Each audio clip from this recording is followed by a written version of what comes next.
So I introduce, yes. Eh ben, bienvenue à tous. Je vais faire une petite présentation I do a small presentation in French and then you'll do the same in English. Sure. Content de vous voir ou de vous revoir. Ça fait quelques mois bientôt. Et puis les gens qui vont voir ça en replay aussi, qui n'ont pas pu être là. Euh, donc on fait cette petite présentation un peu entre les deux sessions. Peut-être pour les gens, il y aura deux types de personnes, je pense, qui vont voir cette présentation, soit des gens qui ont déjà participé à nos ateliers, à nos stages, soit des gens qui sont intéressés et qui en sauront plus sur tout ce qu'on va faire. Donc tout ça, ça se passe dans le contexte de Michael et moi qui allons refaire un stage sur Paris. Donc il y aura deux dates, 18, 19, 20 et 24, 25, 26 octobre, si je dis pas de bêtises, c'est les deux week-ends qui suivent de 3 jours. Et donc on va refaire une première session sur les fondations de, pour voir les schémas protecteurs, désactiver les schémas protecteurs, et puis une deuxième plus sur les peurs et pouvoir transformer euh, tous les narratifs qui peuvent être douloureux, parce que ça c'est important, et pouvoir avoir plein de nouveaux outils. Donc ça va être assez informel, il ne va pas y avoir de présentation de la part de Michael cette fois-ci, comme on a pu faire les autres fois. C'est vraiment pour avoir un temps d'échange, donc soit par rapport à des choses que vous avez vues, auxquelles vous auriez des questions, des interrogations par rapport à la pratique, soit des questions de tout type. On les prend et on va pouvoir échanger avec ça. Salut Benoît, je vois que tu es là. Et donc, voilà. En gros, le but de cette réunion, c'est de pouvoir échanger tranquillement sur tout ça, euh, toutes les questions qu'il y aurait. You can go, Michael, if you Fantastic. want Well, to. welcome, my Shiatsu brothers and sisters from France and all over the world. Thank you for taking the time to join me here, either live or watching this recording. Me and Julianne set this up just to continue the conversation about Shiatsu and trauma. To me personally, it's my purpose is working with trauma, and also my vision is to make shiatsu therapy synonymous with trauma healing all over the world. So that's why we continue the conversation and doing more workshops. Exactement, super. Donc, comme disait, je vais traduire un peu ce qu'a dit Michael. Lui, son but, c'est vraiment de faire, et le but à travers ces séminaires, c'est de faire résonner la thérapie du shiatsu avec la prise en charge des traumas. Et ça, c'est vraiment son but. Et de pouvoir informer le plus possible de praticiens en shiatsu, de pouvoir donner des outils dans toutes ces directions pour ça. You Donc, know, c'est some of you might get scared when I say, we want to make shiatsu therapy synonymous with trauma healing.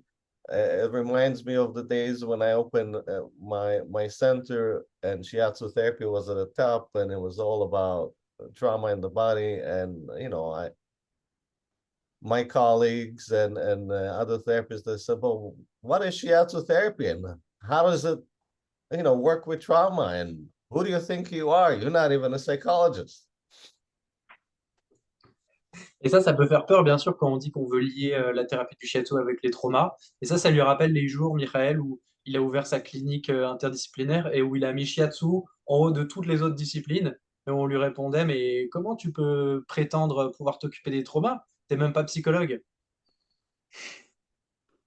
But as many of you who attended the Paris workshop and were in the Vienna Shiatsu and Trauma Conference, witnessed and experienced how powerful shiatsu can be when it's trauma informed, and with adding little tools and different glasses and eyes when looking at trauma.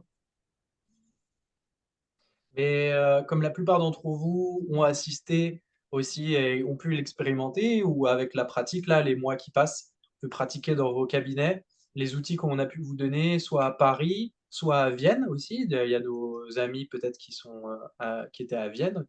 Euh, L'étendue des choses qu'on peut faire quand on met d'autres lunettes et qu'on traite les gens avec une autre perspective. And the good news is more and more therapies and therapists and the psychology world and counseling world and neuroscience world are starting to talk about the body and trauma. So that's a great pivot and a great change in the last few years. Bah, ce qui est chouette quand même, c'est que le monde des thérapies, le monde des psychologues, on va dire, s'informe de plus en plus et reconnaît de plus en plus le lien corps-esprit et en particulier dans la perspective des traumas, l'importance du corps, l'importance des émotions dans tout ça. And all, also looking at statistics, and some of them I've shared in the workshop, if there are 7 billion people right now in the world, almost 1 billion of them are suffering from some kind of a neurological disorder, what they term. Donc, si on prend la population mondiale, mettons, de 7 milliards d'habitants, on estime, ce que nous disent les statistiques, c'est on estime à environ 1 milliard de personnes, ou une personne sur 7, qui souffrent de problèmes neurologiques liés au système nerveux. It's more than all the major diseases put together. C'est plus que toutes les autres types de troubles mis ensemble. And it's getting worse. Et ça s'empire, ça accentue avec le temps. And I'm seeing it younger and younger with teenagers and kids and it just seems to get worse. So having a therapy or a toolkit to work with the nervous system is a game changer. Voilà, donc ça, on le voit de plus en plus tôt et les gens, lui, ce que Michael observe dans sa pratique, c'est qu'il observe ces troubles chez les adolescents, chez des jeunes enfants aussi. Donc, pouvoir avoir ces outils, avoir cette expertise, avoir un thérapeute qui a ces compétences-là, ça va devenir de plus en plus précieux aussi. And of course, shiatsu therapy has an immediate effect on the nervous system, but being more trauma informed really helps to open up those protective patterns that a lot of those states create. Et donc, bien sûr, la thérapie par le shiatsu, de toute façon, ça a un effet sur le système nerveux, mais être informé à propos des traumas et avoir des outils vraiment adaptés à ça, ça va renforcer cette efficacité et And adresser ces troubles. many of you who've experienced that first workshop and unlocking those protective patterns, you know what I'm talking about here. Et certains d'entre vous donc, qui ont expérimenté ça pendant nos séminaires, nos workshops, savent de quoi on parle. L'efficacité ou les effets que ça peut avoir. You know, and that's so exciting for me to see you in person and to share together and to work together on those tools, and extremely powerful in Vienna with 200 shiatsu therapists. And Vika and Dawn here were in that conference. You saw how powerful it was, and you know, I'm still you know, what's the word, digesting that whole conference and all of May and June there from France and Vienna. It was a really powerful time for all of us and myself. Donc, ce que dit Michael, c'est que c'était très chouette pour lui de pouvoir, pour moi aussi, hein, de pouvoir voir toute la rencontre de cette personne, voir tous ces thérapeutes, ces praticiens s'emparer de ces outils, pouvoir voir les effets, comment chacun intégrait ça. Et puis en particulier, moi j'étais pas là, mais il m'a un peu raconté. Et puis on a quelques personnes là qui viennent de Vienne, où il y avait 200 personnes, donc c'était très intense. Et ça, c'est encore beaucoup à digérer, à s'imprégner de tout ça, tout ce qui a été brassé. And what makes me really happy and even emotional at times is receiving your feedback and your emails and what's going on for you in your treatments as you've gone back and used those tools, and using those tools with clients, and the experiences that both you have personally and professionally, as you can witness, is very profound and very enriching. Et ce qui est très, ce qui Mireille parle pour lui, et moi je confirme aussi pour ma part, ce qui le rend très heureux et ce qui le touche, c'est quand on reçoit des témoignages de gens qui ont pu bénéficier de ça, de ces outils sur un plan personnel, dans leur propre vie, et puis en tant que praticien, et tous les effets, comment ils ont pu s'en emparer. Ça, c'est vraiment très chouette. Il y a plein de témoignages qu'il a reçus suite à ça, que moi aussi j'ai pu recevoir, des choses qu'on m'a racontées, qu'on va sûrement aborder là, ou même vous qui êtes là. And many of you were so brave in the workshops. I mean, working with trauma, you have to bring your traumas into it, and you have to get really comfortable with the most uncomfortable. And that's the message that I'm constantly reinforcing for myself and for all of you. And all of you showed such bravery and brought your hearts into it and your vulnerability and your courage. And in a way, that's a great model when you go back and work with the public, work with your clients, family members, colleagues, and spreading that light, you know, spreading that light to people in need. And that's what satisfies me the most. That perpetuates, you know, my desire again to bring more healing into the world and healing around trauma, because we all are traumatized. We all carry the effects of trauma, and everybody around you is in the same boat. Oui, ça demande beaucoup de courage. À la fois, c'est ce qu'on a pu observer pendant ces stages, de pouvoir ramener, s'exposer, de pouvoir ramener ses traumas dans cet espace, de pouvoir les aborder, d'être à l'aise avec l'inconfortable, d'être confortable avec l'inconfortable. Ça, c'est la phrase un peu de Michael, mais qu'il ne cessera de répéter, qui est vraiment la clé de tout ça. Et ensuite, de pouvoir répandre cette clarté, répandre cette lumière, et ça aussi, ça demande du courage dans sa propre pratique. Et voilà, tout ça, c'est très chouette. C'est vraiment le but de Michael, moi aussi, de pouvoir contribuer à créer un monde avec plus de simplicité, de meilleurs outils pour traiter, plus de clarté pour tout le monde. Yeah, and I wanted to open this platform too, and to bring you know, past attendees and maybe to share some of your experiences and maybe even a case study here and there, to just again, this is a continuous lab. You know, we all are in this lab together. I'm just presenting the experiment, and we experimenting together and collecting data and learning and evolving. And it's just nice to get some feedback and to share feedback with those that are interested also. Donc on continue ce lien et ce travail de recherche, comme il dit, ce laboratoire de recherche où on fait que présenter des données. Donc c'est pour ça qu'on a voulu faire ce moment-là de Zoom, d'échange, peut-être pour si vous avez une étude de cas, des gens que vous avez rencontrés, vous voulez partager des choses. Voilà, on continue de travailler ensemble et d'apprendre comme ça mutuellement à travers toutes les expériences qu'on peut avoir. C'est pour ça que c'était important. On est tous dans le même bateau, c'est ça qu'on disait à propos des traumas. So maybe who wants to start? Who wants to share Donc, something that you've experienced, or something that you want to share with others, or either a case study or just what you took out of the workshop? Qu'est-ce qu'il y a quelqu'un qui veut prendre la parole? N'hésitez pas à démuter vos micros s'il y a quelque chose que vous voulez partager. Ça peut être ce que vous voulez, quelque chose que vous avez expérimenté après le workshop, d'un travail avec un patient, quelque chose que vous voudriez partager avec les autres. N'hésitez pas. Oui, Julien. Oui, Je voudrais poser une question, donc je sais pas, je pose ça en anglais ou en français. comme tu veux. Moi, je traduirai si c'est en français. Sinon, si tu le sens, tu peux poser directement en anglais. D'accord, donc je vais le poser directement à Miha. Ok. Mihail, c'est comme ça se prononce son nom? Ouais.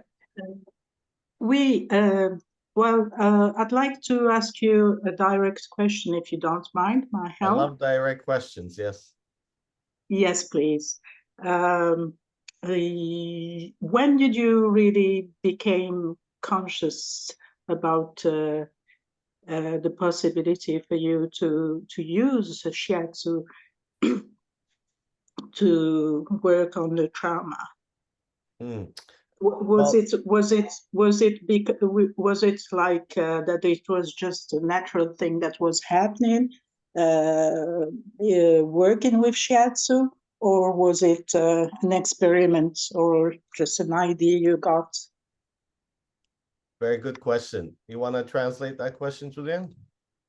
Oui, Yeah. jag kan Oh, you can do översätta. it, of course. Of course, je parle français aussi. Oui, alors ma question était la suivante, Julien et tous les autres. Donc, pour moi, c'est la première fois que je suis là, donc je me posais la question, comment ça se fait qu'il a eu la bonne idée de travailler justement enfin de joindre et le shiatsu et le trauma parce que c'est assez difficile. Le trauma, c'est toujours des trucs qu'on parle avec un psychologue ou bien un psychiatre ou une autre personne, mais pas vraiment quelqu'un qui travaille avec le corps. Tout à fait. J'ai bien traduit, Julien? Ah, Yes.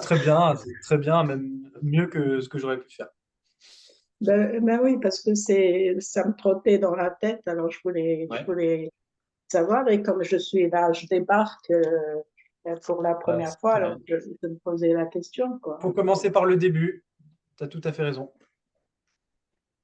Well, to answer that great question, I mean, there's of course a long story to it, and I love telling stories, but I'm not going to tell the whole story. You know, Well, you can, it's definitely a mixture of this was my path because of my own healing journey. You know, I didn't even think I was going to be a therapist until I started to work with my own traumas.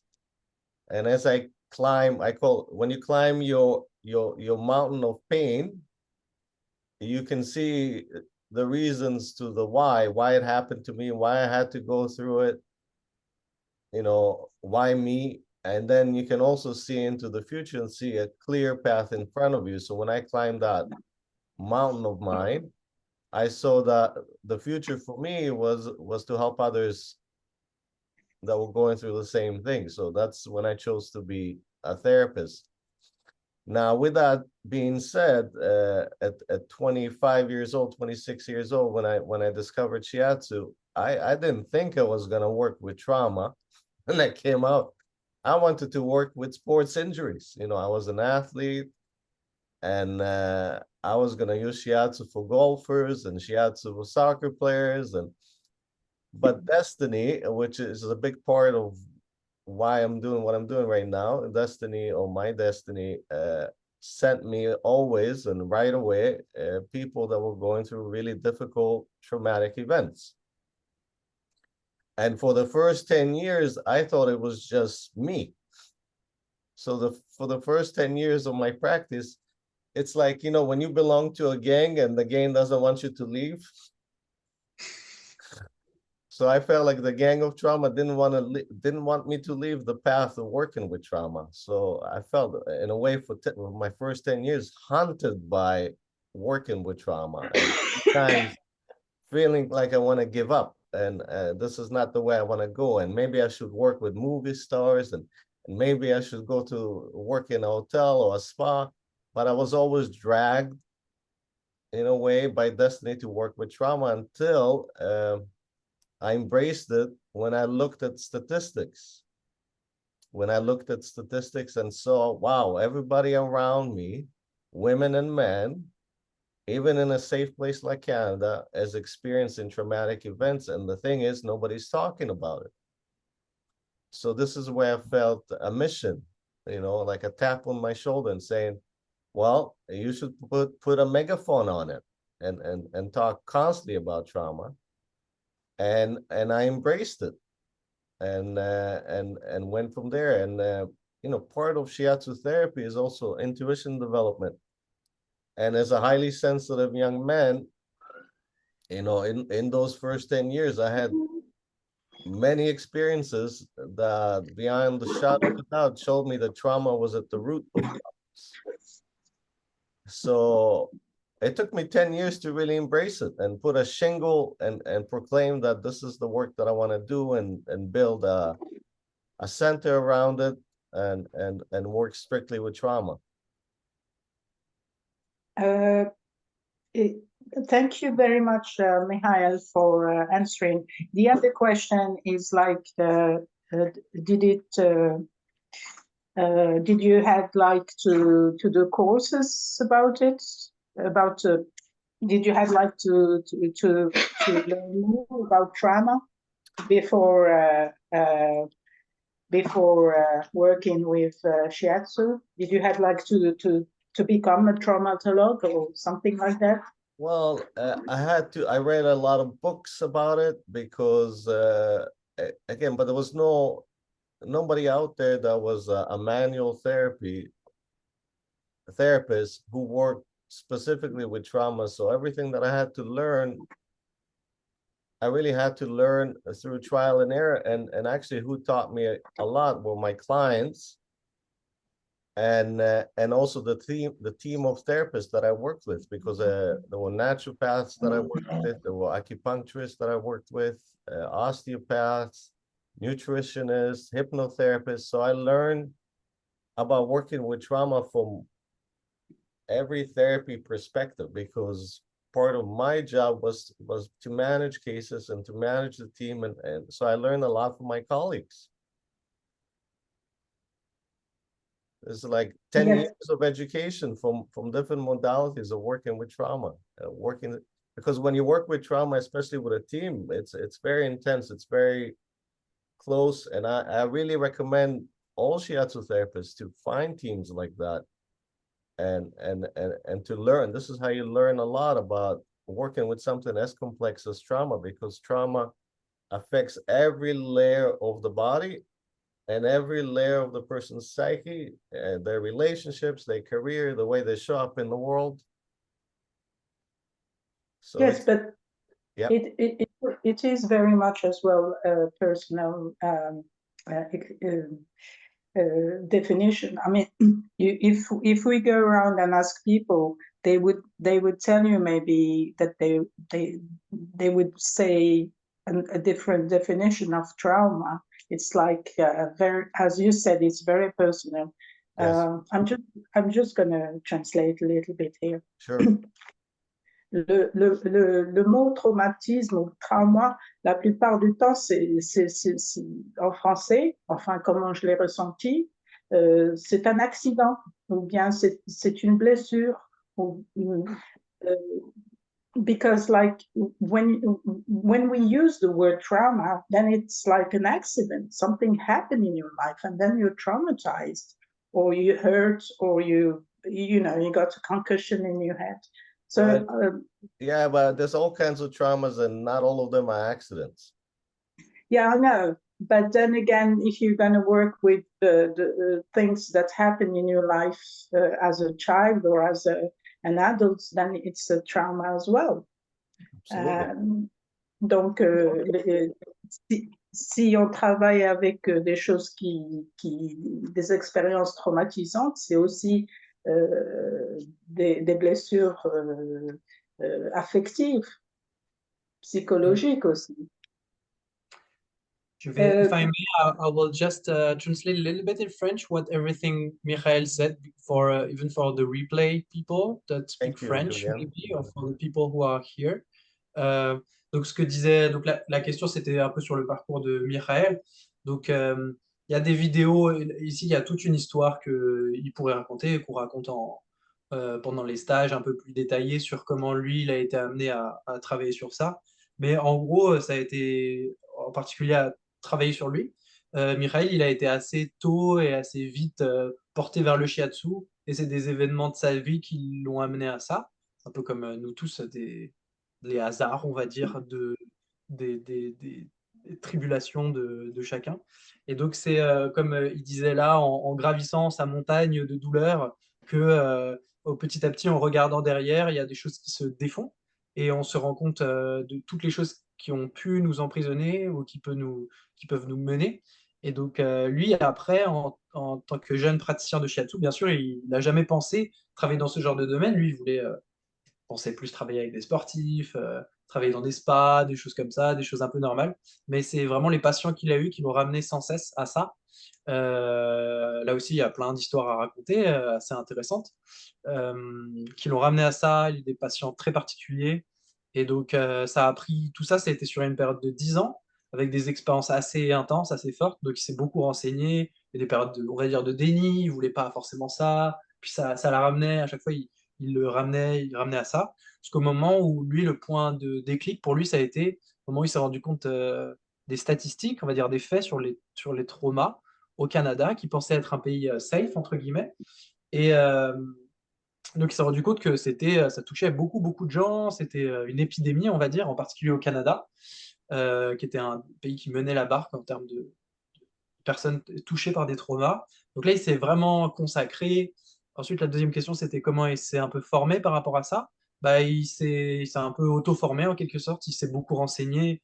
Il a pu apprendre plein de techniques manuelles à gauche à droite parce que la prise en charge manuelle des traumas n'existait pas à l'époque. Donc, il a dû mettre des choses qui existaient déjà, hein. On n'a pas réinventé la roue non plus, mais comment apporter ça à des gens, comment apporter ça dans le shiatsu, quelle chose particulière à mettre en place dans la prise en charge du shiatsu. Et donc ça, après, ça l'a emmené, son but, c'est devenu un peu son but de travailler sur ça, et ça l'a emmené à travailler en équipe dans un centre et créer un centre à Vancouver. Et ce qu'il nous disait, c'est que c'était vraiment une chouette expérience, même si c'était très très intense. Et maintenant, ça s'est passé, il travaille de manière individuelle, mais ça l'a beaucoup appris aussi de travailler dans un centre et travailler en équipe avec d'autres types de thérapeutes, donc des hypnothérapeutes, des psychologues, naturopathes, des médecins. Et donc, il invite aussi, ça c'est une chouette expérience en tant que praticien de shiatsu, de pouvoir travailler avec d'autres types de thérapeutes. Donc, si vous avez l'occasion, c'est aussi très chouette. Voilà, j'ai fait en cours, mais c'était important de pouvoir donner ces infos. Ceux qui ne les auraient pas. Merci, Benoît. I don't hear you. We don't hear you, Michael. You mute yourself. Oh, sir, I said you always amaze me, Julian. It's not much. We have Violent. She raised her hand. Yes. And thank you for that question, Mia. You're Hello. very welcome. Sorry. You're very No, Merci pour la welcome. question. Je t'en prie, quand tu veux, de poser ta question en français ou en anglais, comme tu veux, et puis je traduirai ou on traduira. Ce sera traduit, en tout cas.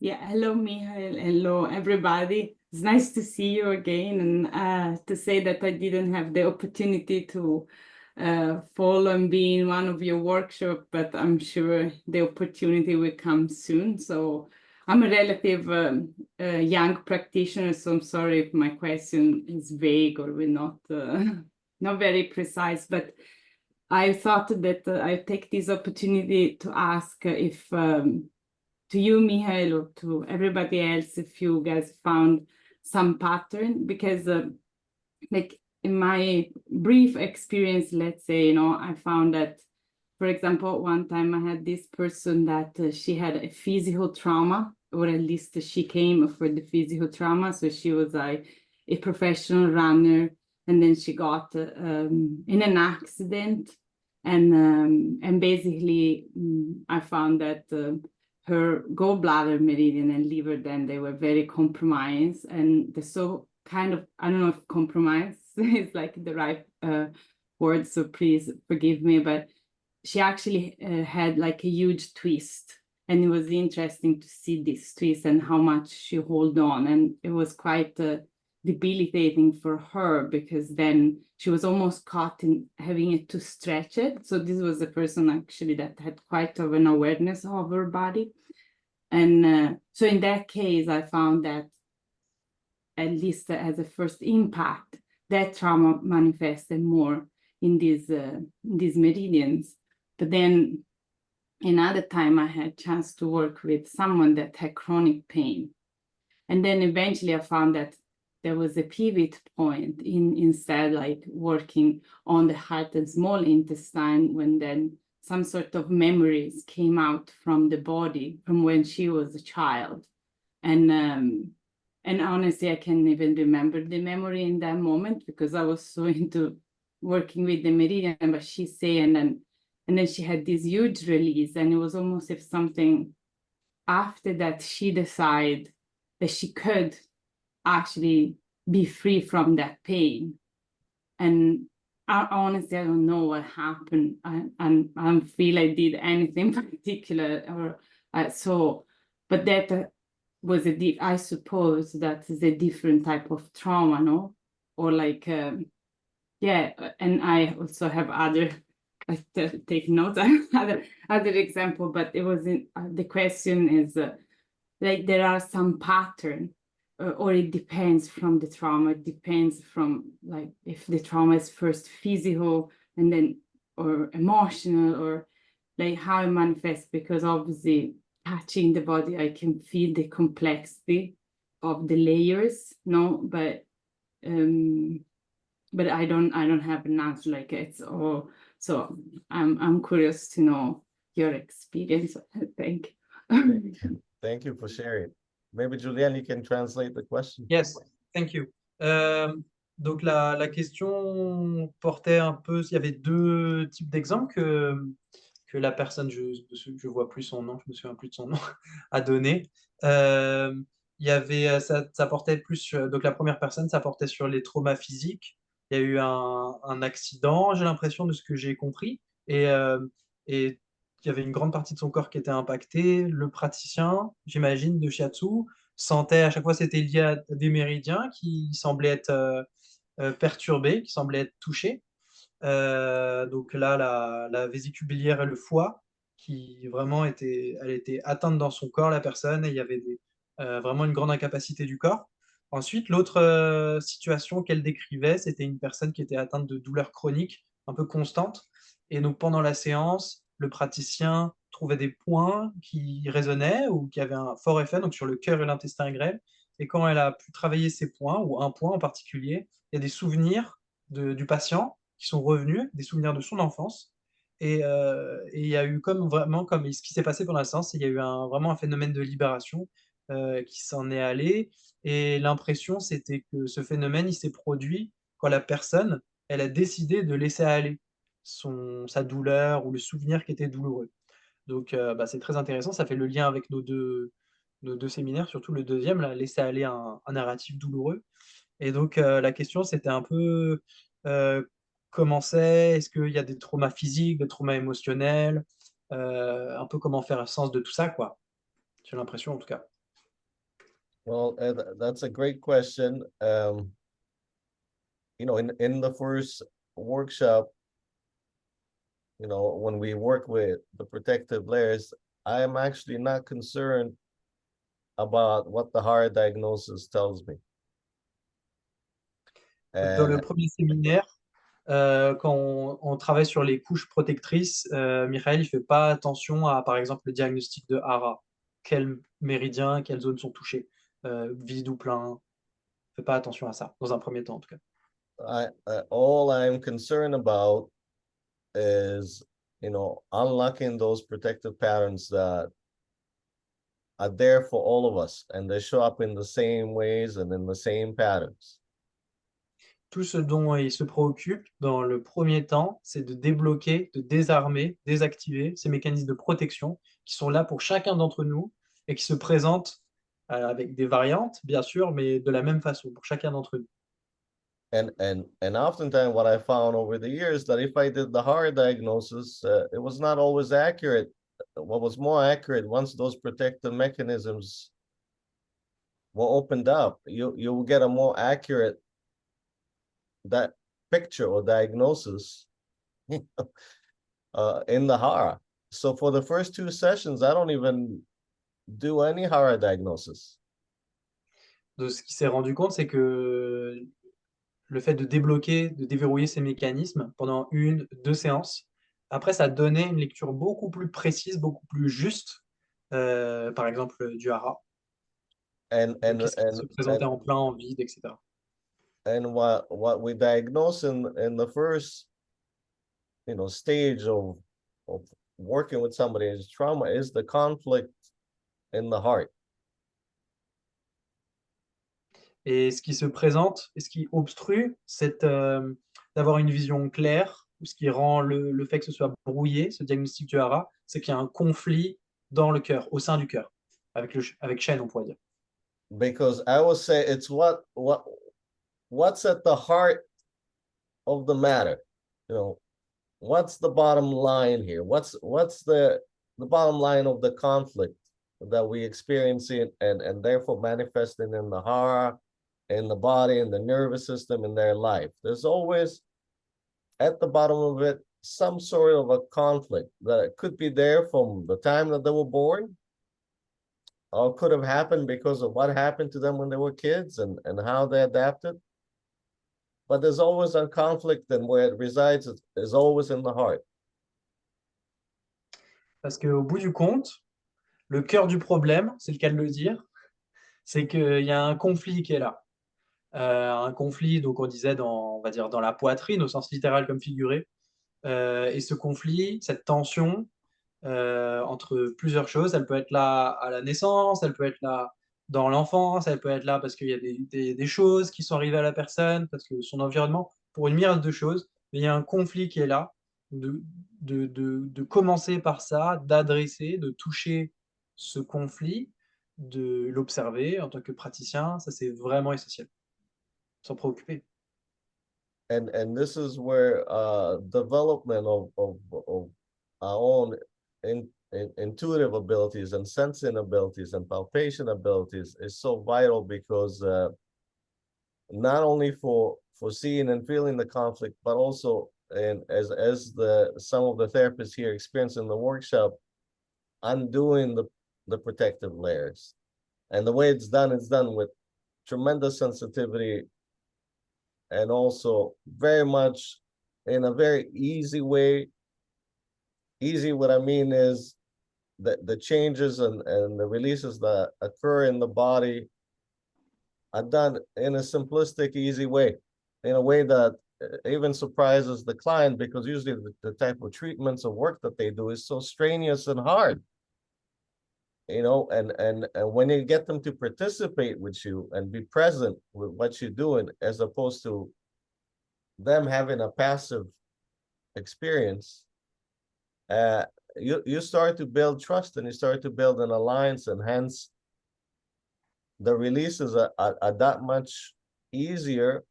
And then whatever is stored underneath is released and shown to you and to the person, you know. So in the beginning, I don't get into patterns and diagnosis of hara, but there are definitely patterns, you know. There are definitely patterns in the hara, and there are definitely patterns, you know, in the way, you know, people respond to traumas, and we get into that, how it affects the elements, and what's a fire element response, earth element response, and what they need as a result. What do they need? What kind of treatments do they need? How do they need to be treated? What recommendations can help them? Yeah, go ahead, Julian. Donc, yes. Donc, ce que beaucoup d'entre vous même ont pu constater pendant le séminaire qu'on a fait, c'est que là, de travailler de cette manière-là, ça a besoin, ça demande et ça nécessite de développer l'intuition pour sentir ce conflit au centre du cœur. Donc là, il y a des choses très concrètes qu'on fait par rapport à ça. Il y a des méthodes que vous avez faites. Et ça, c'est vraiment au cœur du shiatsu. Autre chose, c'est que on fait participer la personne de manière active, plutôt que, donc deux choses, plutôt qu'elle travaille, plutôt que, bah non, elle travaille pas, mais plutôt qu'elle soit passive et qu'on travaille fort sur elle. Ça, c'est ce que beaucoup de gens ont pu expérimenter dans le passé, peu importe la thérapie. Et puis dans certaines thérapies de shiatsu aussi, de travailler très fort sur eux. Donc là, c'est vraiment l'opposé, c'est-à-dire on travaille en collaboration, en activité, on la rend active, en partenariat, et en simplicité et en douceur aussi avec elle.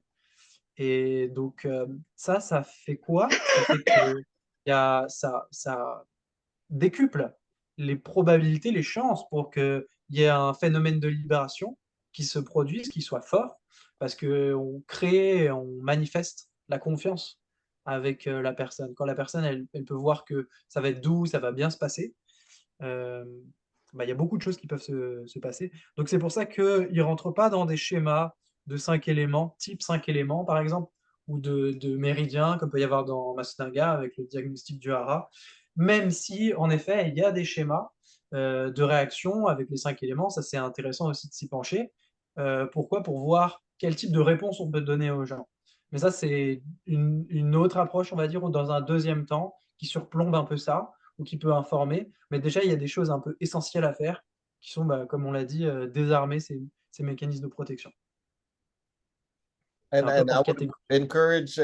encourage you to experiment, like encourage you to experiment. Those that have taken my first workshop, what happens to the hara after a few treatments? So just undoing the protective patterns, does it change?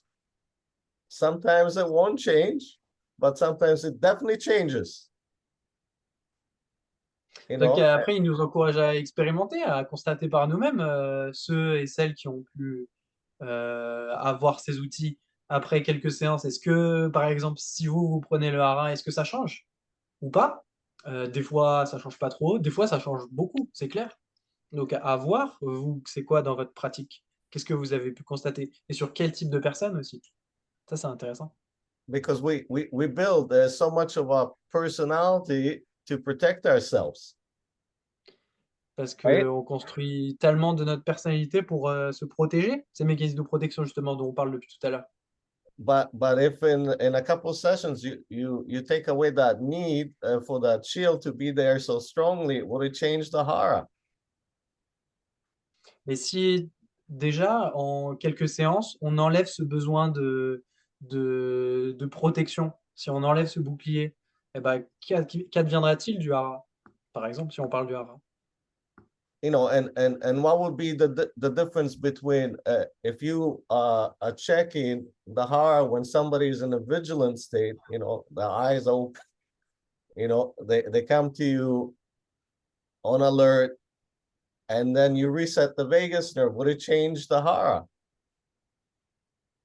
Ah oui, bien sûr. Et donc, si on même les conditions d'observation, si, mettons, première séance, vous comptiez voir le hara, observer le hara d'une personne qui est dans un état de sidération, qui est dans un état de tétanie, et que bah, vous libérez tout ça, qu'est-ce qu'il adviendra de ça? There was a question from Silver. Yes. Sorry, I'm interrupting, but No, Thank you. I think I made a point. I just offer an opportunity to experiment. Yeah. donc, Thank you. expérimenter, ça c'est le message global de ça, de cette réponse. Donc Silver qui était là à Sausset Les Pins. Oui, si vous m'entendez bien. Silver, On s'entend bien. bonjour. Ouais, donc en effet, j'ai expérimenté la séance plusieurs fois. J'ai eu des Super. réactions complètement différentes.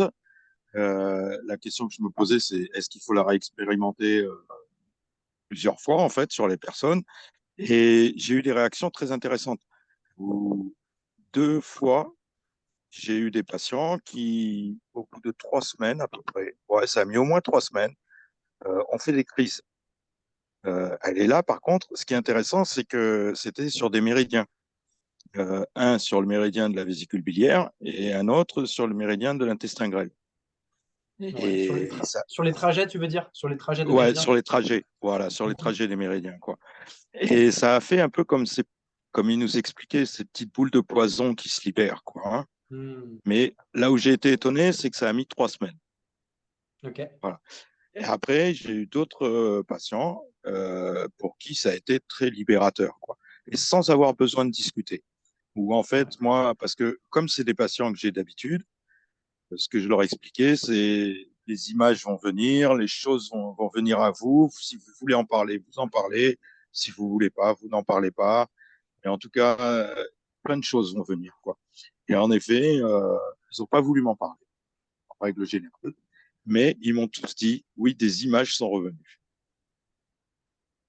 Okay. Et voilà, c'était pour témoigner un peu de tout ça. Super, super. Merci. Bah, je vais traduire ça, puis ça donnera lieu à un échange sans doute. So what Silver said is that he did the maneuvers, and there were really different kinds of reactions. The first kind, let's say, of reaction were, to his surprise, there was a delay in the response. But as you kind of explained, it was like poison being released in some areas. So, for example, in some pathways of meridians, the gallbladder and... C'était quoi la vésicule biliaire et tu m'as dit quoi d'autre comme, L'intestin grêle. so small intestine and gallbladder he had like for different patients. And so another kind of reaction was images coming to the patient, and a strong sense of liberation, but without any need to talk about it. And he was really giving the choice of being free open about it, so explaining what he was doing and said, we don't need to talk about it, it's up to you. If you want to share it, it's okay. And so the patient didn't really feel the need to explain it further, but they say, yeah, things came to me, images came to me during the session. Or it was more, let's say, subtle and more immediate, this kind of response. Beautiful. Yeah, I mean, the poison, you know, some call it, you know, Jackie, and, you know, traumatic memories, right? And the more you work with trauma, the more you're going to experience those experiences with others. You know, it's like, I always say, you touch the library of the person's life and the subconscious, right? Once you work with trauma, you're working with the subconscious, and when you undo those protective mechanisms, again, whatever has been stored by the subconscious or even the conscious will rise, and sometimes it will feel like poison. And sometimes you have to, you know, not warn the clients, but just make them aware that they might have responses in 2 or 3 days after the treatment. And it's like, well, you know, one of those detox effects, but sometimes they can be quite emotional, you know, for a few days. You know, it's always good to check in. I make it a rule to check in with clients after 2 days, always. And I tell them, in 2 days, I will reach out, I will check in with you. If for whatever reason you need to check in with me sooner, please do so. This is what you might expect. You know, you might expect these things to happen, especially if they had a very powerful release. You know, you might physically will feel it, or you might emotionally will feel it. If you physically feel it, it might feel like a detox, like you might have diarrhea, you might feel nauseous and have a desire to vomit. You have to educate them, and you have to show that you are there with them, and if anything arises, give them tools, and give them that confidence that the body is doing what it needs to do. It's like recently I had a case. Okay, just wait, Michael. I will sorry, translate first. sorry, Julian. No problem. No problem. Donc, ce que Michael disait, c'est que il y a plein de manières de décrire ce poison, entre guillemets. On peut dire le Jackie, par exemple, si on utilise un terme de médecine traditionnelle japonaise. Donc, c'est l'énergie perverse qui stagne dans des endroits du corps et qui se libère. Alors, il y a plein de manières de faire ça, hein. Mais entre autres, dans ce qu'on fait avec les traumas, et surtout si la personne elle expérimente des phénomènes forts de libération pendant la séance, il y a de fortes chances qu'elle ait, donc ça c'est l'effet rebond, ou l'effet Mencken en japonais, qu'elle expérimente ça. Donc il y a plein de possibilités différentes. En tant que thérapeute, on peut le ressentir, soit de manière physique dans notre corps, soit de manière émotionnelle. Des fois, ça peut être pas forcément une forte libération physique, hein. La personne, elle n'est pas obligée de se mettre à trembler ou d'avoir des réactions fortes. Ça peut être beaucoup plus subtil, émotionnel ou même intellectuel. Donc, c'est aussi la responsabilité, entre guillemets, du thérapeute de pouvoir créer un environnement qui puisse accompagner et, j'allais dire, maintenir un terrain sécure et de confiance avec le patient. Et donc, lui, ce qu'il disait, Michael, c'est qu'il annonce, hein, il dit toujours, je vais, et en particulier si la personne elle a eu un phénomène fort de libération, je vais prendre de vos nouvelles d'ici 2-3 jours, mais si vous ressentez le besoin de me contacter avant, n'hésitez pas. Moi, je dis souvent, même un peu pour blaguer, j'assure le service après-vente, vous inquiétez pas. S'il y a quoi que ce soit, vous pouvez me contacter. Donc c'est important de donner cette possibilité parce que pour plein de raisons différentes, les gens ils le feront pas, ils auront peur de te déranger ou quoi. Donc de montrer que on est là, s'il y a quoi que ce soit, ils peuvent nous contacter. Ça c'est très important. Surtout si on sent qu'il s'est passé des choses fortes pendant la séance. Yeah, I recently had a client. Thank you, Julianne. I recently had a client who came to me 2 years ago and didn't come back. She wasn't ready to work on her traumas, even though on the first session she had quite a powerful response, but she just wasn't ready, and that's what can happen, right? Anyways, she came recently and complained that she's been going to emergency all the time, emergency hospital, and panic attacks, her heart, headaches, stomach problems, and she came for a session. I said, you came to me 2 years ago, and we had this conversation, and 2 years now have passed, and it's getting worse. So, at what point, you're gonna stop performing? Where's Violent? So, those gallbladder diagnoses that a lot of people will show up with, I call them the high performing people. They're like in a circus. Their life is like a circus. Every day they send themselves with 10 plates, spinning 10 plates at the same time, the whole time afraid that one plate will fall and break down. Because if the plate falls and breaks down, the crowd will see that they're inadequate. There's something wrong with them. And the mask might be revealed. You understand? So the same person, the same woman is a high-performing woman. She never stops. She constantly works. She has every reason to constantly work. She is a single mother. She had bad relationships. She has kids. So she has every reason to spin those plates every day. But she's been running for 45 years now from her past, So when we did the release, it was quite powerful again. And she goes, it scares me every time I release them this way. I said, well, there's only one way to get through it, and that's to allow all that water that you've accumulated behind this dam to come through, even if it scares the hell out of you.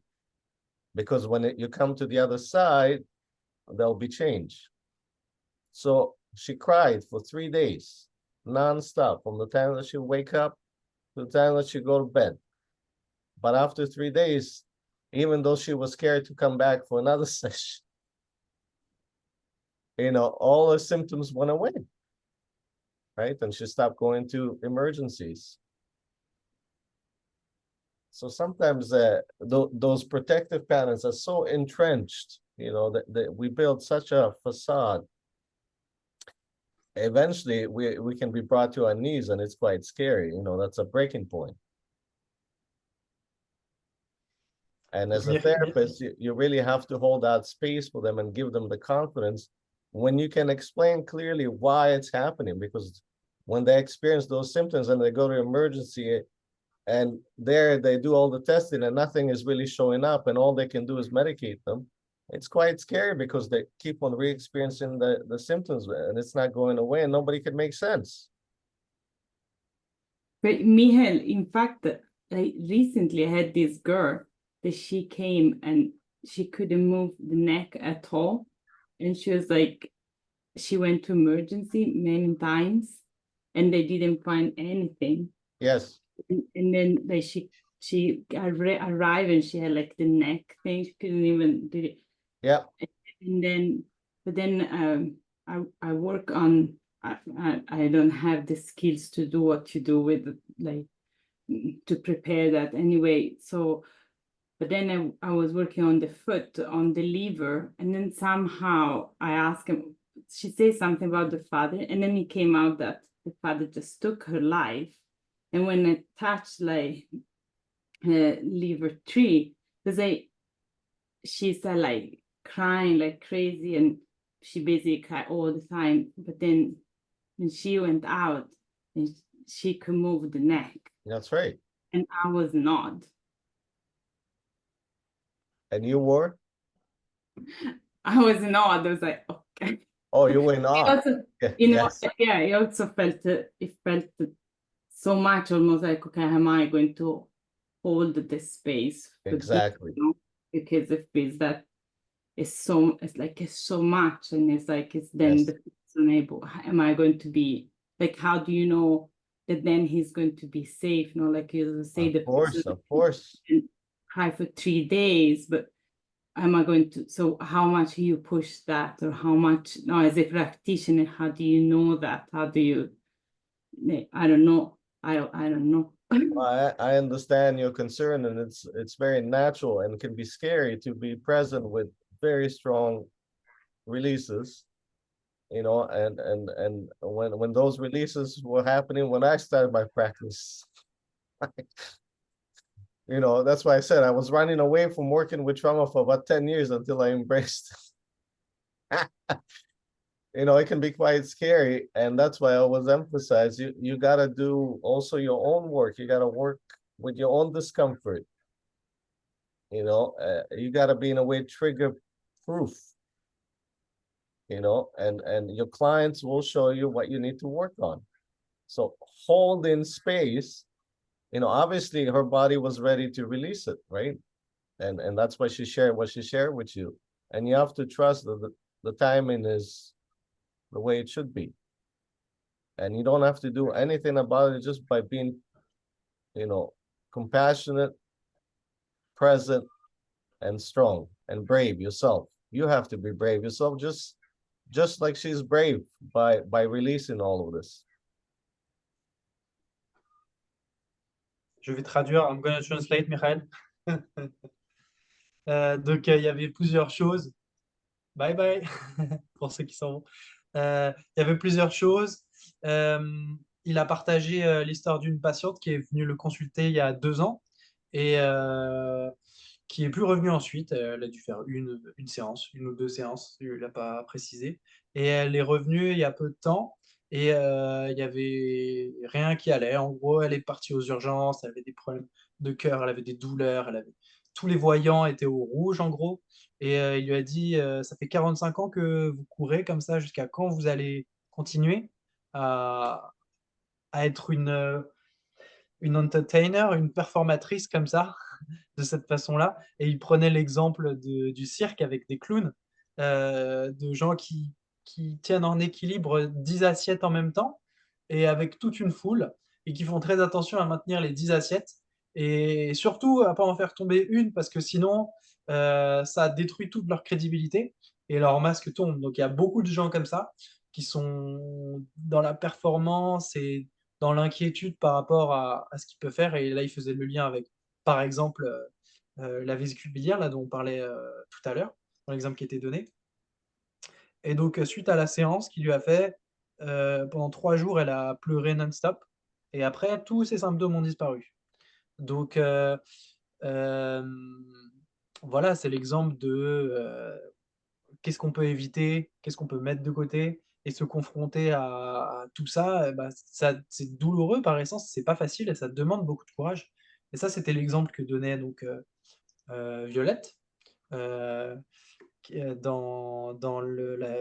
rebondi sur ça, dans une patiente qui est venue la voir et qui avait des problèmes de cou, elle ne pouvait pas tourner la tête. Et pendant la séance, elle a partagé qu'elle avait perdu son père assez récemment. Et donc, au moment où elle a touché donc x3, le point x3, il y a eu plein de choses qui se sont passées pour elle. Tout d'un coup, son cou est allé beaucoup mieux. Il y a eu un phénomène de libération assez fort pour la personne. Et elle disait que c'était pas facile à accueillir pour elle. Elle savait pas quoi en faire. Qu'est-ce qu'il fallait faire? En gros, c'était un peu ça sa question. Et donc, la réponse de Michael, c'était que il y avait rien de particulier à faire. Il fallait juste créer l'espace, continuer à maintenir cet espace, à être là. Et les patients, ils vont nous montrer c'est quoi les choses qu'on a besoin de travailler. Parce que bien sûr, il y a des phénomènes de résonance qui se passent. Les choses qui sont les plus difficiles pour nous, c'est des choses qui résonnent avec notre intériorité, avec notre vie personnelle, avec nos propres traumas, là, puisqu'on en parle. Et donc, c'est très important de pouvoir à la fois créer cet espace pour soi, travailler sur soi de plein de manières différentes. Et les gens, vous nous dire, les gens, vous nous montrer ça. Qu'est-ce qui est compliqué? Qu'est-ce qu'on a besoin de travailler sur soi? Thank you, Julianne. There was Marjolaine. a question. Yes. Yeah. So nice to see you again, Marjolaine. Hey, hi. Did anyone want you to talk before? No. No? Oh, okay. Yeah, I wanted to give my experience because I attended the Paris workshop because I did a shiatsu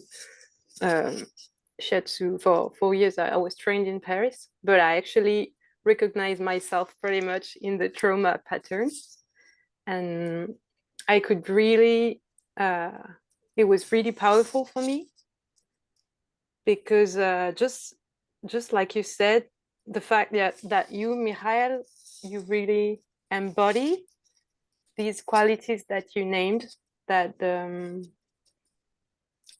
trust, you're really holding the space, and it feels like you have no expectation of the person.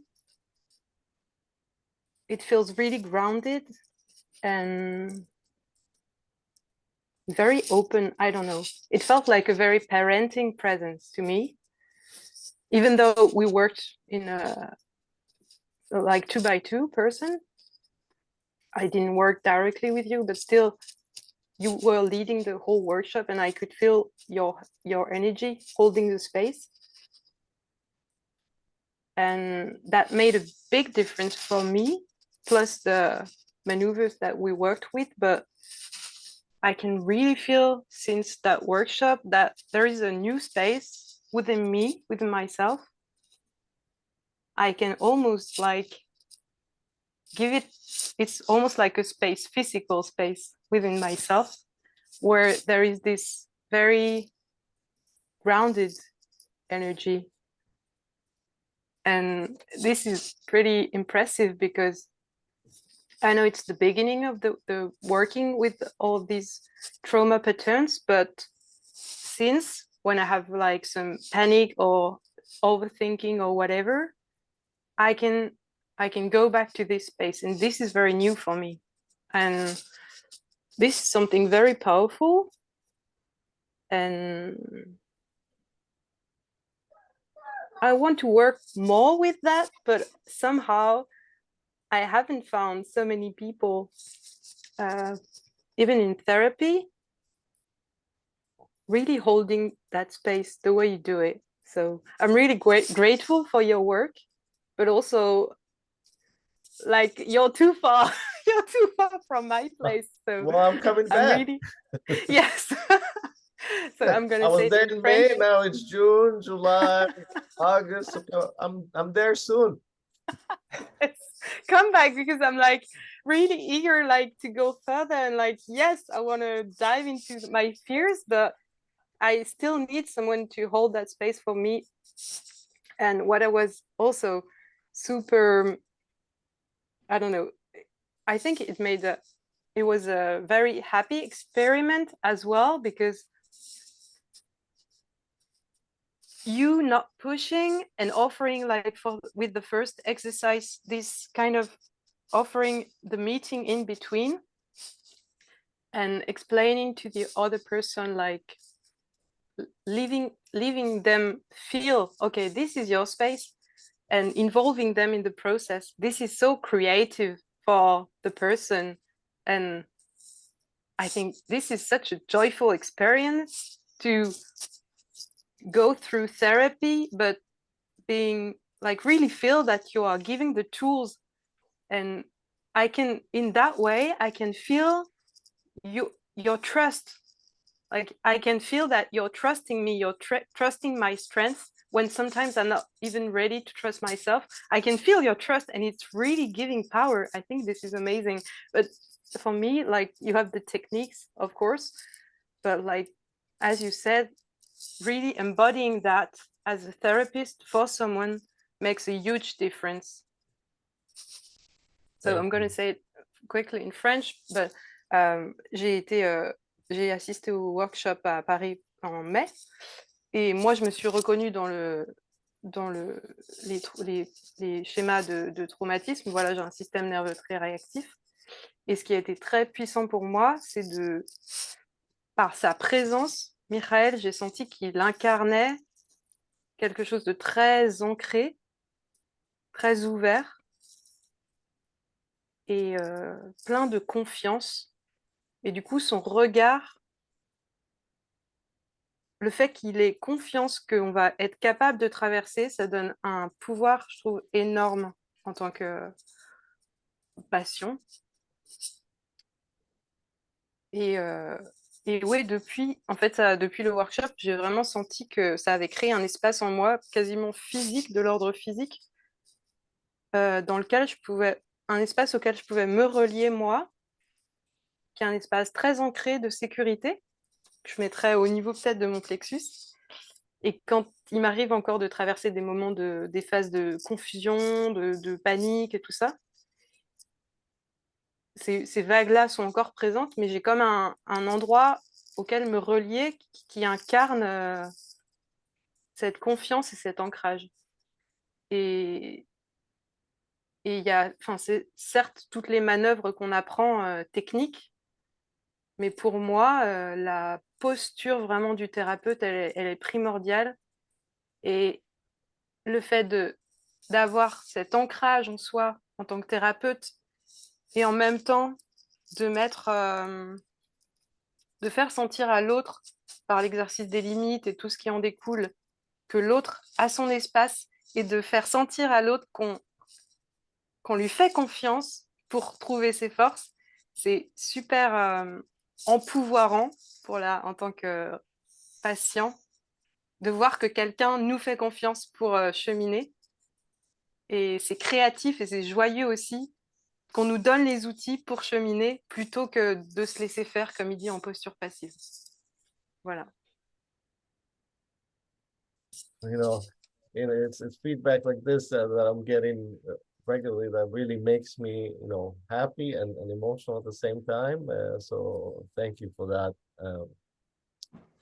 Because the space is created by all of us.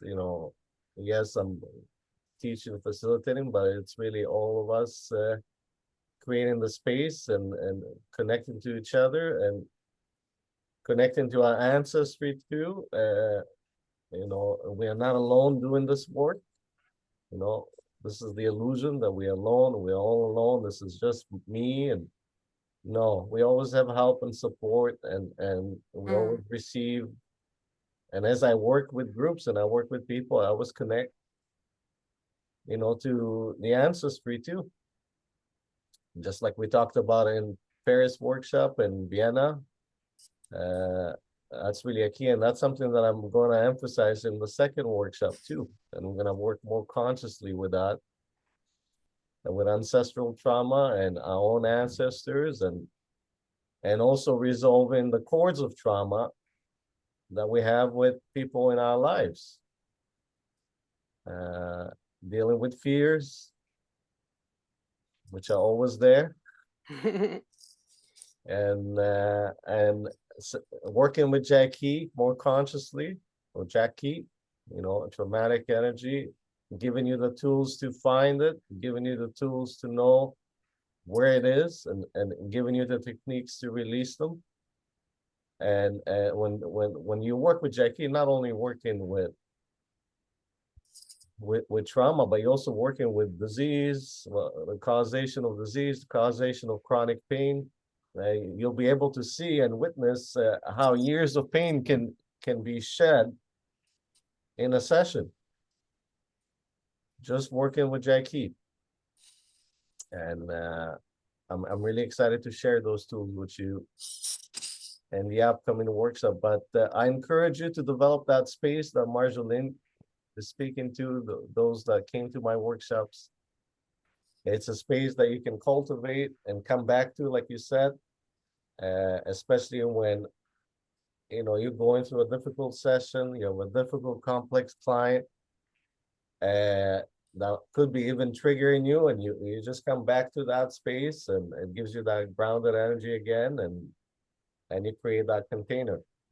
And that's really like practice on its own. And sometimes you would see you really are advancing because people will walk through your door and they'll start crying right away, or they'll start melting right away without even the session beginning, and they won't even know what's going on. Then they're trying to make sense of why they're responding in this way. And that's because you're building a container that is palpable as soon as somebody walks in. And that container is not just your physical space, it's the inner space, right? And people will be able to remove their masks and reveal themselves to you very quickly. Yeah, you're really holding a lot of love. I really thought about this recently, but I was really feeling it, like you're embodying such a love space. This is like, wow, I feel really blessed meeting you, because it feels like so open. And now I see just all around me, I just see so many triggered and dysregulated people. And I'm like, wow, what would be life like if all of us were just given this immense love field? Yes. I'm like, we're just like reacting all of the time. And the fact that you're holding and embodying this space where you're not reacting, you're just like, you take what's coming up. It's like, wow, it's amazing. I can do whatever. You're still like straight. Yeah, that's why we use that metaphor of the jungle, right? We want to embody the tigers, not the monkeys, not the wolves, not the hyenas. And when you start walking around like a tiger, it's a game changer. Then you notice who's not, right? You notice, like you said, who's dysregulated. And when you also dysregulate, when you become the monkey, when you become the, it's an invaluable practice. Yeah, I'm happy to hear that for you. Maybe if others, Dawn or Gael or Vicky, Bernard. I just translate a little bit, but that's true. It's good to hear from, and maybe if we have time, there was someone from Marseille who sent us a review kind of her experience, or I can read it out in French or English, but it's good to hear from the people who are there as well. Donc, ce que disait Michael, c'est différentes choses, plein de choses. Mais que, en effet, on n'est pas tout seul à travailler. Quand on travaille avec nos traumas, on n'est jamais tout seul. C'est-à-dire qu'on peut consciemment ou non, en tant que thérapeute, et puis quand on travaille avec des patients, invoquer, j'allais dire, manifester la lignée auquel on appartient, parce qu'on fait partie d'une lignée qui transmet des choses. X ou Y choses, ça appartient à chacun. Et donc, on ne travaille jamais tout seul. On travaille avec notre lignée, avec ce qui nous appartient, ce qui ne nous appartient pas, les soutiens, voilà, tout ce que ça comprend.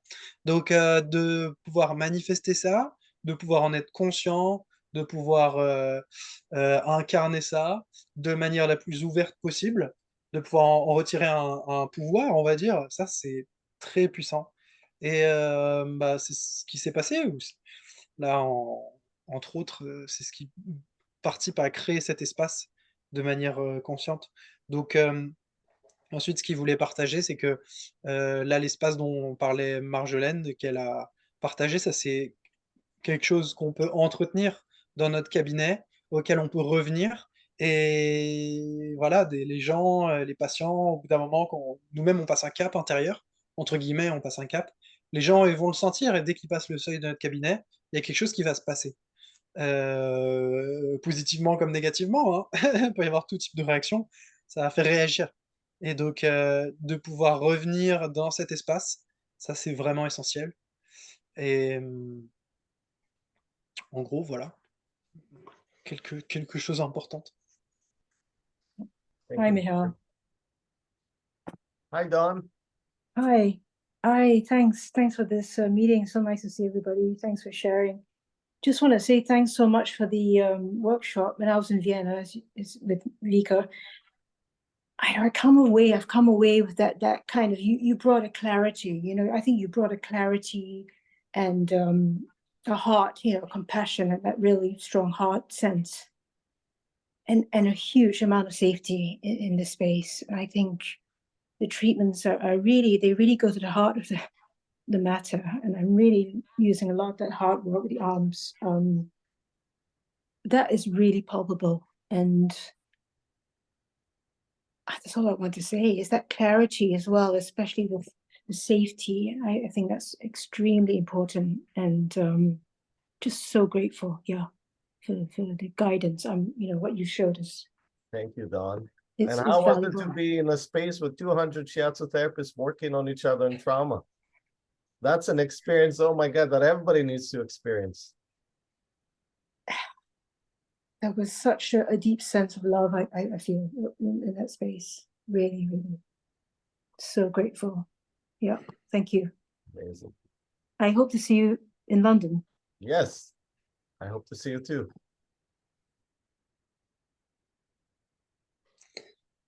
Super. Beaucoup de, voilà, un témoignage très positif de la part de Dawn, donc qui était à Vienne et elle était très pleine de gratitude pour toute cette clarté qui avait pu être apportée. Et, euh, et voilà, elle a senti beaucoup d'amour, quelque chose de très fort, hein, de pouvoir travailler avec 200 personnes dans un même endroit à propos des traumas. Fantastic. Yeah, I love how Marjolaine was saying, you know, she sees now everybody around her in a trauma state. You know, so those that are complaining where my patients are, my clients are, you know, you have trauma goggles, they're everywhere, you know, they're all around you. So you'll never be short of clients, you know, and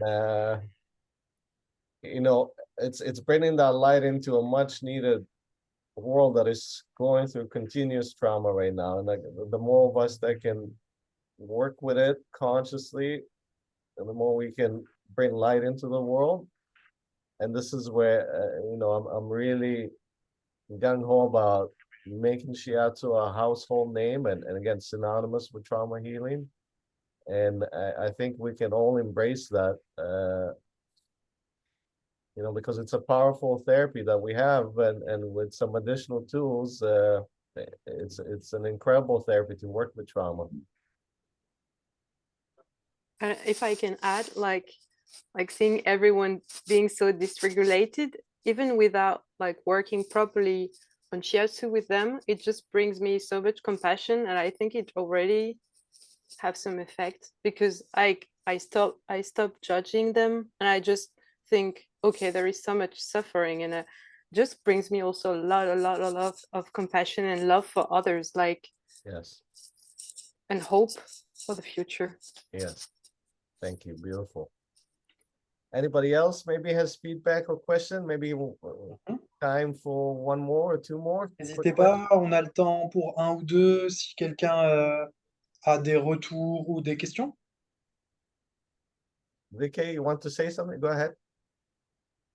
Yeah, thank you. Thank you for this opportunity to talk with each other about Shiatsu and trauma. It has changed my life so much. I was very anxious when I went to Paris workshop, but well, after that, I was a different person, and I went to Vienna also, and well, I feel more grounded in the world, and yeah, things that would bother me before don't bother me anymore. So I had very yes, I had very I had train trips which didn't work out anywhere, and not on the way to Vienna and not back, but it didn't bother me. So I could stay grounded, and yeah, so yeah, I've changed so much. So thank you.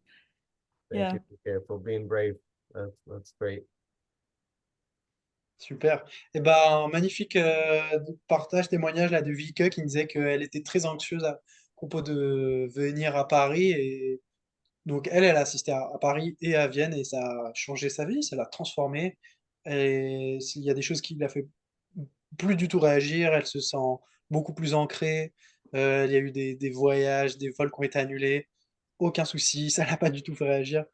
Donc, voilà, elle était pleine de gratitude, pleine de reconnaissance.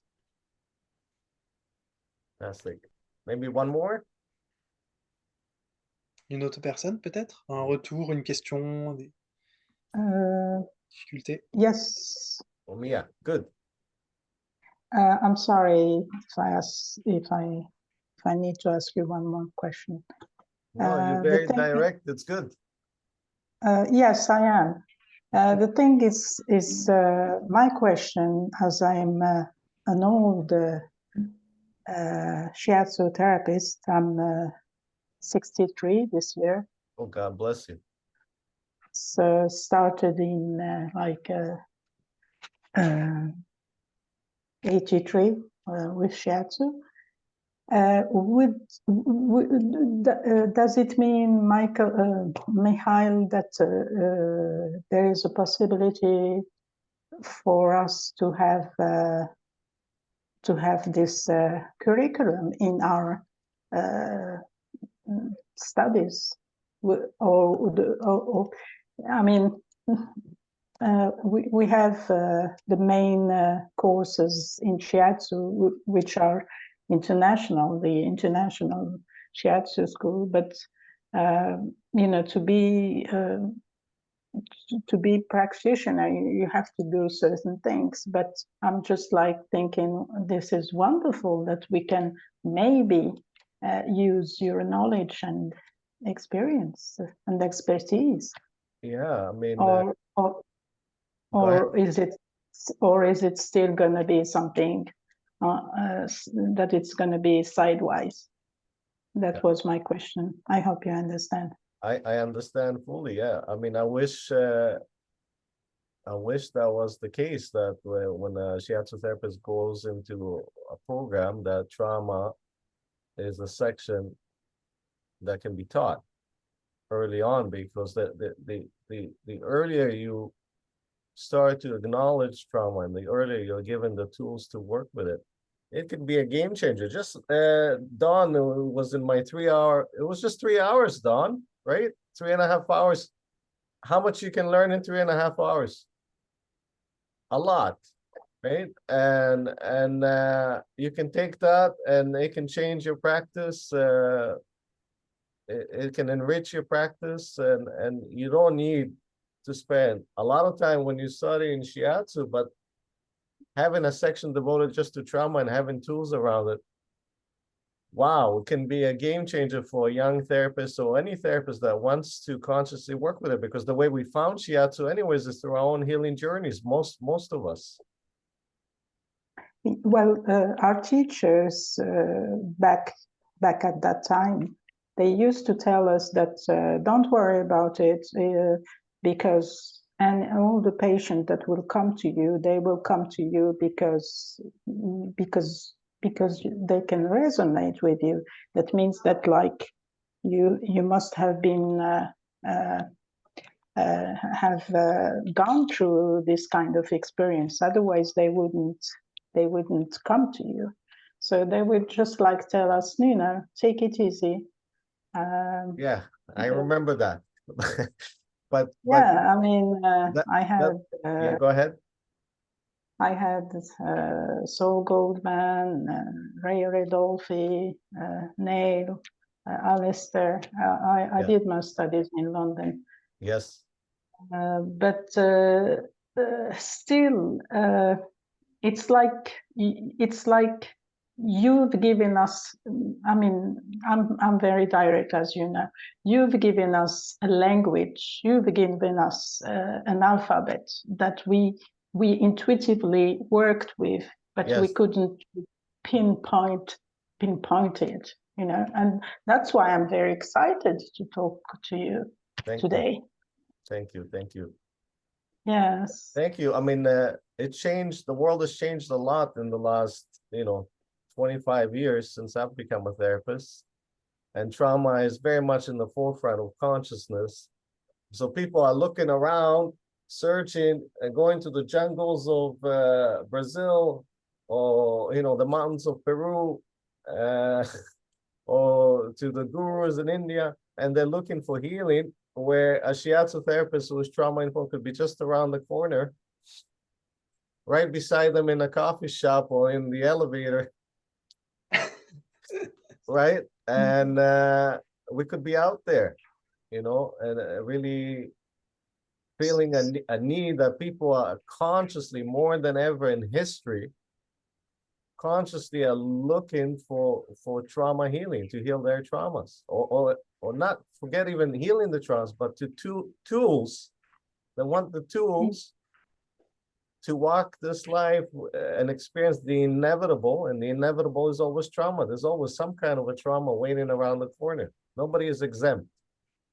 I remember the first time I met Saul Goodman. We had a workshop, and he was on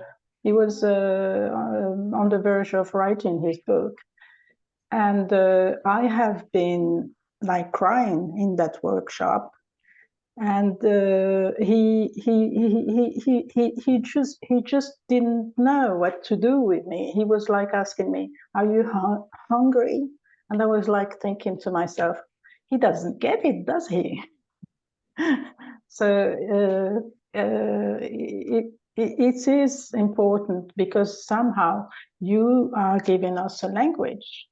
And I mean, I'm sure that if we talk to Chris McAllister, who's the president of the association, that he would, of course, he would think, well, sure, we could add trauma to the curriculum, whatever. Chris is very much trauma informed and trauma conscious, and he teaches that in his work in his own way.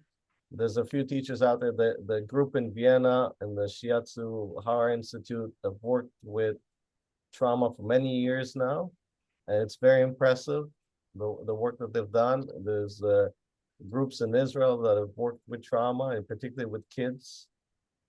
So there are shiatsu therapists that are constantly choosing to work with it. Hence, we had the trauma conference for the first time in our shiatsu history, recently in Vienna. And there were 200 participants, and they said they could have had another conference the week after. There was so much interest.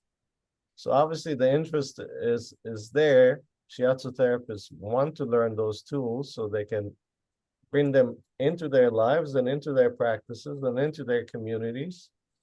And I also want to encourage shiatsu therapists to open clinics around integrating other modalities. Shiatsu therapists to become also teachers to their clients and do group work and teaching tools to their clients. So the model of just working one-on-one is okay, but working with groups can be amazing and very enriching and very helpful also in the healing journey of your clients, because when you put them in a group of other like-minded who are devoting themselves to healing their own traumas and learning the tools, that communal experience is extremely powerful for a trauma client. Yeah. I will give some French feedbacks of all that discussion. Very interesting. Donc c'était à propos de la reconnaissance, ou à quel point on peut intégrer ça dans un curriculum de shiatsu. Et bien sûr, ce serait nécessaire, et il y a déjà des choses qui se font. À Vienne, là, la première conférence, on va dire un symposium plutôt, avec différents praticiens, dont on parle depuis tout à l'heure, avec plein de professeurs différents. En Israël aussi, il y a des gens qui travaillent avec des enfants et sur les traumas. Michael en a cité d'autres. Il y a plusieurs initiatives comme ça qui se passent. Donc, bien sûr que ça, c'est important de pouvoir éduquer plus à propos de ça, et surtout en tant que thérapeute, même c'est ce que nous a encouragé Michael, c'est de pouvoir être une sorte d'éducateur avec nos patients. Et par exemple, donc il nous invite, il nous incite à faire ça. Et par exemple, de faire du travail en groupe avec des gens, parce que d'inviter et de créer ce type d'énergie, ce type de cohésion pour des gens qui peuvent être ouverts à travailler sur ça, ça crée quelque chose de très puissant. Et, et ça, c'est nécessaire parce que dans la prise en charge des traumas, et puis même, je dirais, pour tout type de thérapie, on a besoin de pouvoir donner des outils aux gens, de pouvoir les rendre autonomes. Donc ça contribue grandement à faire ça, entre autres. Fantastic. Thank you, Julianne. Well, thank you guys.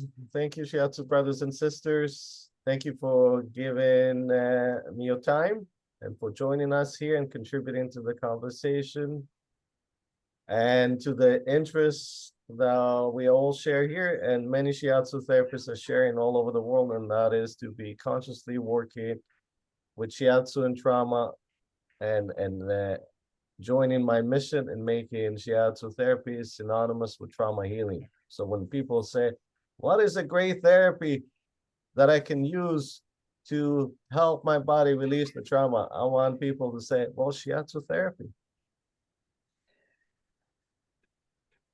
Voilà, donc merci à tout le monde d'être là, merci de votre présence, d'y consacrer du temps, de continuer à vous informer sur tout ça et surtout de continuer à vous former, de vous renseigner et de contribuer à créer ce chemin qu'on explique, que Michael a expliqué aussi, de pouvoir faire que le shiatsu, ça puisse être une thérapie très pertinente et très efficace pour la prise en charge des traumas et qu'on puisse répondre à la question ce serait quoi une bonne tu connaîtrais toi qu'est-ce qui est bien pour prendre en charge des traumas, qu'on puisse répondre le shiatsu. So those that have taken my first workshop, reach out to the counselors, the psychologists, the psychiatrists, all those people that professionally work with nurses and say, this is what I do, this is how I can help your client. Help them through the body, and that's a game changer. N'hésitez pas à contacter les institutions, même médicales autour de vous, les professionnels du monde de la santé qui sont autour de vous, les psychologues, les gens, une fois que si c'est déjà le cas, si vous avez suivi ces stages, si vous avez ces outils, pour pouvoir contribuer à répandre ça, à faire connaître l'efficacité, à faire connaître tout ça. C'est important. Thank you, Gail. Thank you for writing that comment and joining the conversation in my workshop. Hope to see you soon in Paris, Marjolaine. So don't worry, I'm there soon. And I'll be in Paris and then Vienna again in November. And then in 2025, London and Aberdeen, Scotland, and Lisbon, Portugal. So I look forward to seeing you all there in person. Much love. Super. Plein de bisous à tout le monde. Thank you. Portez-vous bien. Thank you. Thank you, everyone. Thank you. Voilà. Thank Et donc, you. n'hésitez pas à nous contacter si vous avez quoi que ce soit comme question. Comme a dit Michael, les prochains moments, les prochaines dates, c'est en octobre à Paris, 2 fois, 2 stages. Donc, un stage mi-octobre, fin octobre, puis ensuite à Vienne. Et puis en 2025, pour lui, ce sera à Londres, Aberdeen, en Écosse et le Portugal, là, si je ne me suis pas trompé. Voilà. Donc, plein de bonnes choses à vous et à tout bientôt. Thank you, everyone. Arrivederci. Arrivederci. Thank you, Matthew, for Bye. joining us. Ciao, ciao. Yeah, see you soon. Ciao.